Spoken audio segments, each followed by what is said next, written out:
Who is growing more in the world? Africa, yes, it is. But here the chocolate is not so common and popular. Here the chocolate is often compound. Maybe for the temperature of the region, maybe for a cultural reason, but here the chocolate is quite not existing. But the bean to bar movement is arriving also here so that we have a good number of customers in Africa. But today we are happy because we meet a special one from Nigeria. Here we are with Femi from Loshes Chocolate and we talk about a lot of things about chocolate and Africa. Welcome back to all the chocolate lovers. We are at the number 28 of Choco Zone podcast, the third last for this first edition. Chocolate, you have seen, is everywhere, and sure it is a must also in Africa. We have just seen in the South Africa with Antonino, and now we are in Nigeria where we meet Femi Oyedipe, the owner of Loshes Chocolate, and she is a bean-to-bar chocolate maker, but she developed the farmers of Nigeria, and this is another great point for the artisan of the bean-to-bar. Hello, Femi, how are you? Hi, Femi. Fine, thank you. Hello, Mbato. Hello, Gustav. How are you? Fine. Okay, we are okay. Normally, to all our guests, we ask to introduce themselves, and so we have to do the same with you. Please tell us a little summary of your life with your background before you fall in love with the passion for chocolate. So it's your time. Okay, thank you, Mbato. Well, I'm a biochemist. So in my undergrad, I studied biochemistry, and I worked in, after my master's in the UK, I worked in human resources for about 12 years, 12 to 15 years, before I met chocolate. So I think it came from a point of where I wanted to add value. Yeah. I became restless and dissatisfied with my career and wanted to do something else. So I researched and found out that in Nigeria, for example, we export almost all our cocoa and don't make chocolates with it. Yeah. And I just thought, okay, this is a good place to add value. And so I started researching, and that's how it started, like that. And Nigeria is a country in Africa, and we know that the major part of cocoa beans of the world is coming from Africa, from some countries of Africa. Why do you think that it's more developed, the cocoa bean business, than the chocolate business? And why you decided to enter this kind of business instead of, I don't know, going in the same business that was so successful? So, the type of bean we have in Nigeria is forastero. It is quite popular bean in Europe. Yeah. That is used a lot in Europe, yes. So I think because of the demand from the West, it's easier to just export cocoa, than trying to process it into chocolate. And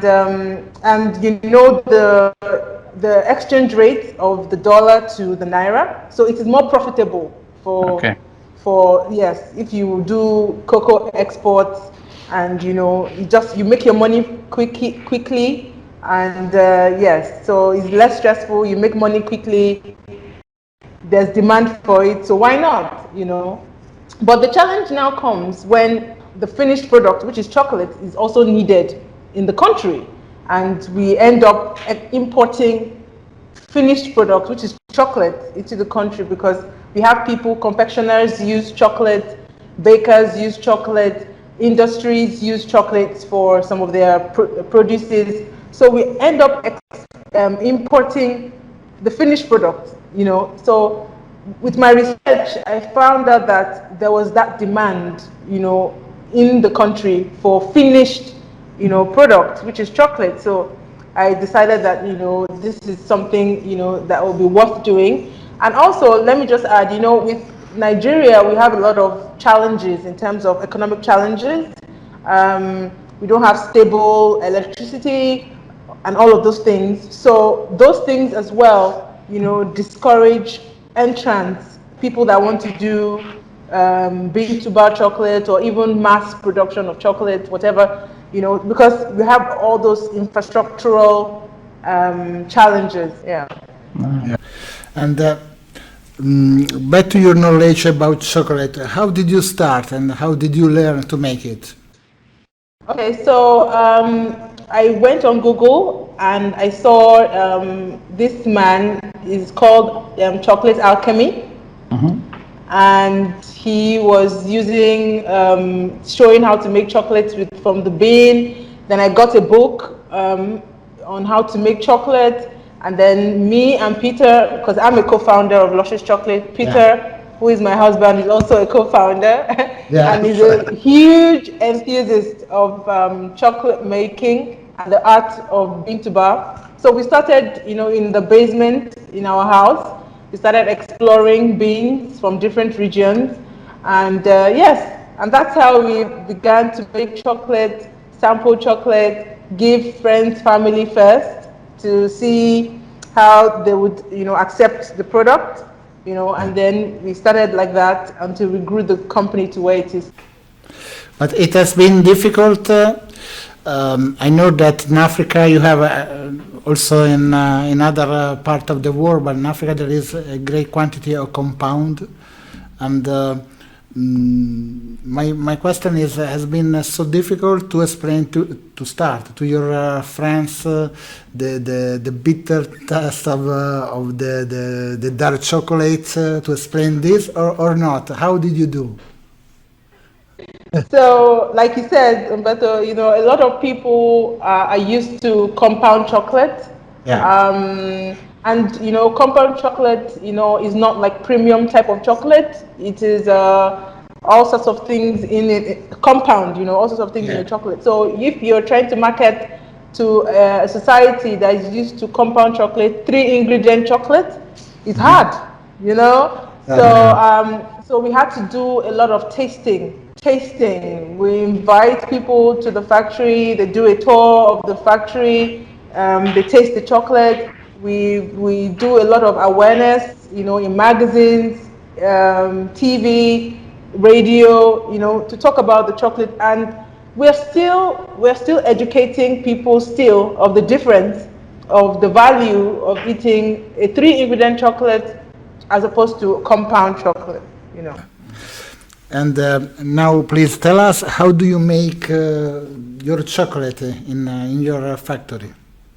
Okay, so we roast our chocolate, and we have a specific roasting profile that we use to roast the cocoa beans. Yeah. Then after we roast the cocoa beans, we leave it to rest a bit, and then we crack and winnow. And thanks to FBM for Ninja Bean, so that has helped us to maximize our efficiency. Because when we first started, we used to do it manually and it was so hard. But now, it's a lot easier. So yes, we crack and then we winnow the bean, and then we grind, the nibs. When we grind for about 36 to 48 hours, then because we are single origin, we put the liquor under pressure to remove the cocoa butter. And then once we remove the cocoa butter, then in our chocolate recipes, we put it back in again, to create our different chocolate flavors. So that's a brief, way of how we make the chocolate. Two questions about the process you make in your factory. Okay. One is that what do you think they are the more challenging parts of the process? Okay, so something that you have to be very careful of, and the ones that create the huge problems. And the second question is, where do you think in all these process? What are the parts of the process where the chocolate maker can really give a big fingerprint to the final result on the chocolate? Okay, so I'll take the first question. I think the critical point in the process will be the roasting, because you need to roast properly to develop the flavors you want. At that point, if you don't develop the right flavors, at the end product you will not get it. You will not find it. And then also, because we are single origin, we have to extract the cocoa butter. For example, we make white chocolate. So with the white chocolate, cocoa butter needs to be really refined. It needs to be clear. So it has to go under a certain pressure and temperature to get the right cocoa butter out of it. And then a critical point again is tempering, because we realized that for our bean, we've sampled a lot of beans even within Nigeria. There's some beans that are very viscous to work with. So with the Unica that we got from as well. Again.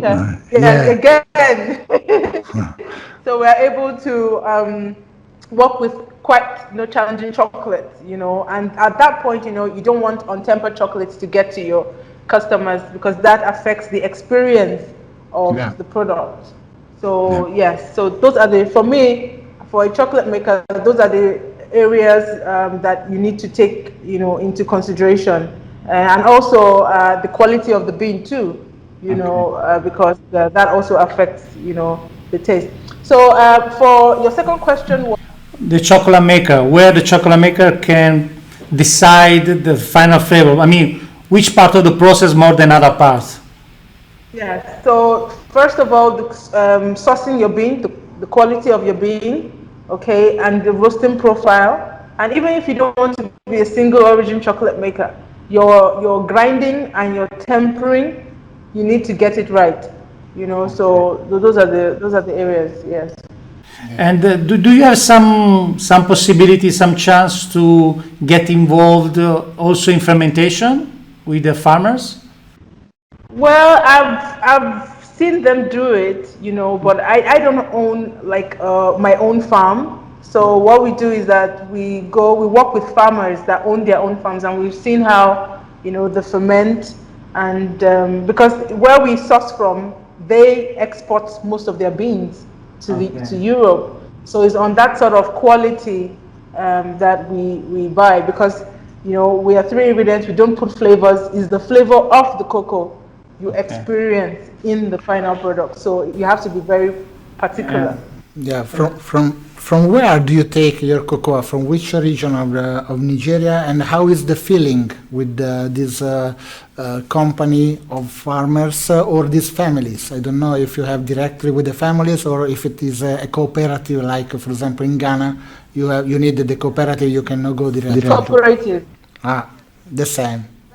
Well, we dealt with families when we first started, but it's more challenging when you're dealing with families as opposed to dealing with a cooperative.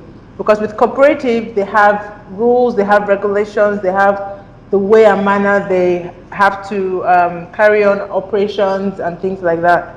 So so the quality of the bean, the fermentation process, the way they harvest, everything is very important. Because they give us reports, humidity, density of the bean, all those things, even when we buy from them. So we've been buying from the same cooperative and community since we started in 2016. I understand. Everybody knows that normally the big companies, the big chocolate companies, buy the cocoa beans in Africa. So you have a huge percentage of the overall of the worldwide production of cocoa beans. So the African farmers, they are used to these big companies. So the usual customer of the farmers are the big companies. Now that you start as small chocolate makers or bean-to-bar chocolate makers to get in relation with these farmers, how do you think the small laboratory, the small crafters can help the farmers? considering the big companies? Yes. So for small bean to bar companies like us, we are particular about, the farmers getting the full benefit of work that they do. So they enjoy from, direct pay, direct wages from the beans that they are selling. Also, their communities, we have some CSR things that we do where that corporate social responsibility activities that we do directly with the farmers. And then also we ensure that, there's no child labor, because that is a big issue in this region, in this part, Yeah. So yeah, so you have to be careful that it is the farmers benefit directly.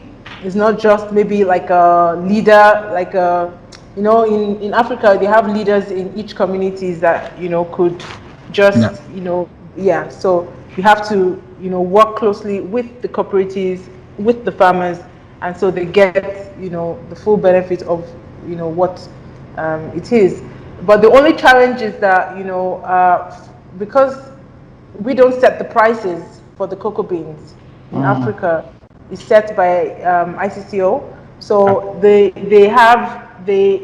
almost times they rather even prefer to sell to export abroad than to sell to us. So to encourage them to sell to us, we buy at the same price. Yeah. Yes, we buy at the same price that they. But the farmers are happy about that price. Yes, they're happy.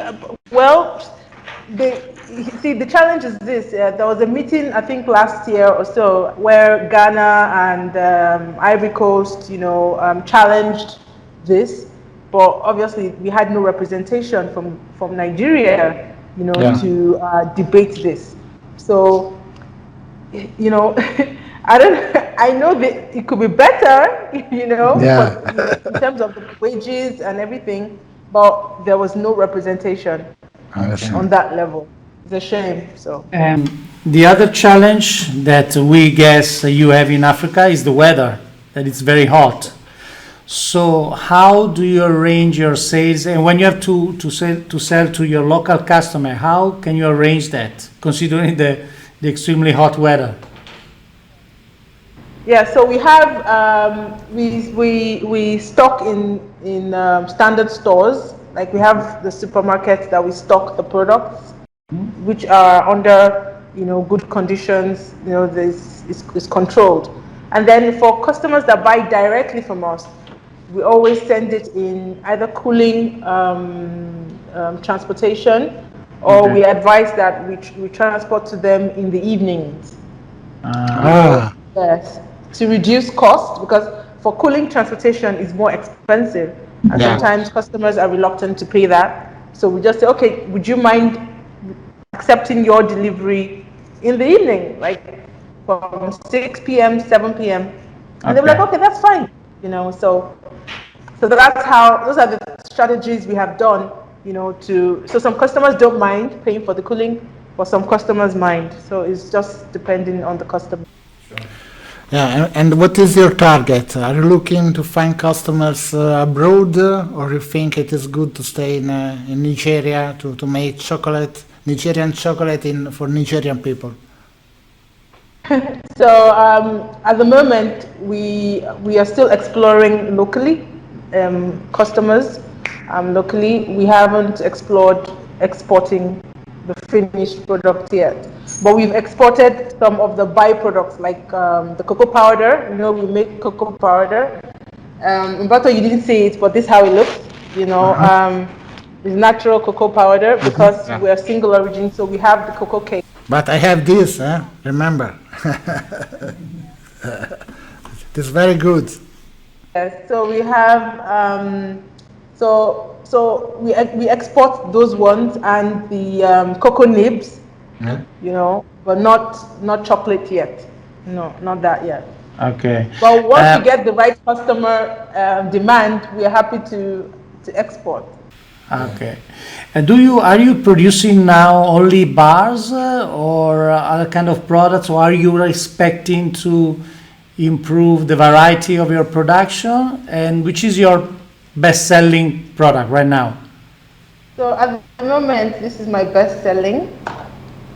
This What is that? 70% dark? 20%, yes, and this. Okay. What is that? Oh, milk. 56. Yeah. Wow. Okay. So those are our best selling. But we also make things like this. I don't know if you can see it. It's like chocolate chunky chips. Okay. Uh-huh. Okay, yes. Yeah. We see. So yeah, so some customers like that as well. So I think it's more of almost the same type of product, but presenting it in different ways for the customer. So we're optimizing our current flavors. We do unique flavors like this. I don't know if you can see it, where Yeah. you have inclusions like Sure. things like that, but it's not. It's it's seasonal.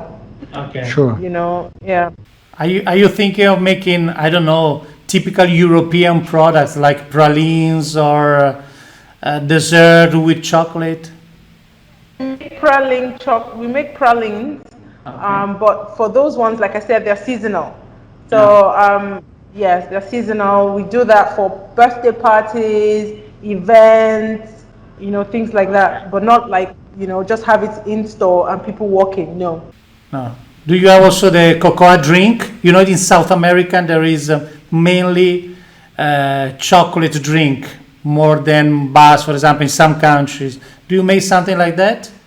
At the moment, no. We've not started making chocolate drink. But some customers use our natural cocoa powder for their drinks, in their cafes, Sure. to make cocoa drinks. Yeah. But which kind of customer you have? You have the final the final customer that take your chocolate bars in the mall, in the airport shops, or you have also some kitchen that take your chocolate and they create their plates. Which kind of customer you have? Okay, so we have customers that like to eat the chocolate as a snack. Okay. Okay. We also have customers that are confectioners, like pastry chef, that use the block chocolate in Yeah. their pastry, and they use the chocolate chips in their cookies, in their pastry. So we have such customers. We also have customers that own cafes, that use the chocolate in their drinks as well. So it just depends. We also Yeah. have customers that in the ice cream industry that use chocolate shavings. So I think Yeah. there's Yeah. some here, like shavings, like Yeah. Yeah. Yeah. Yeah. Yeah. Yeah. yeah, yeah, Sure. yeah. The So decoration. yes, for decoration. So we use, is the same product but presented in Yes. diverse ways Yes. for the Yes. easy use of the customer. And they easily understand the difference between the Loshes chocolate, the artisan chocolate, the bean-to-bar chocolate, and the commercial or the compound that they could find from the big companies. Maybe also at the cheaper price, but they understand easily, or it is also here to educate them. I have to do a lot of educating, So you'll find that most of our customers are people that are particular about quality. Those are the people that use our products, So, you can't win everybody. Some people will just never be your customer. Yes, because we are not going to make compound chocolate. It's against what we believe in, the vision of the company, and that's it. But do you have only compound in Nigeria, or there are some big chocolate commercial companies? I mean, some European, maybe big companies, do they sell in Nigeria as a final product? I mean, you can find in the supermarket, or just compound? most of the chocolates you find, finished products, are compound chocolate. Yeah. Most. So you find a few bean to bar, I think there's what's the name of this product? No, I can't really remember. But there's a few bean to bar that are imported into the country, but their price, because of the dollar to the naira, the inflation is too high. So it's very expensive. Yes, it's very expensive. We have quite finished, Femi, and the last question we do to anyone is how do you see Loshes Chocolate in 2030, and how do you think that the African and world bean to bar movement could be within the next 10 years? So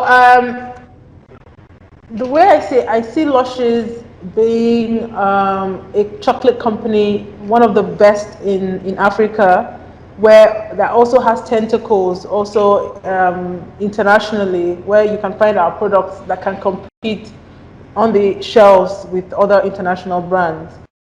And our vision in Loshes Chocolate as well is to create chocolates that are experiential. You know, you taste it, you know it is good quality, it's premium, and also we're also looking at our operations in making it more of a circular sort of energy, where even the husk that is gotten from the cocoa bean is used to generate energy, you know, to run the factory. So those are the things that we're looking to do. I know it is very ambitious in this region, you know, to think the way I'm thinking, but like before we started, people didn't know about bean to bar chocolate. They didn't, So we began to educate people about bean to bar, and I'm sure that even when that time comes, you know, some people would jump on the train on the agenda. So yeah.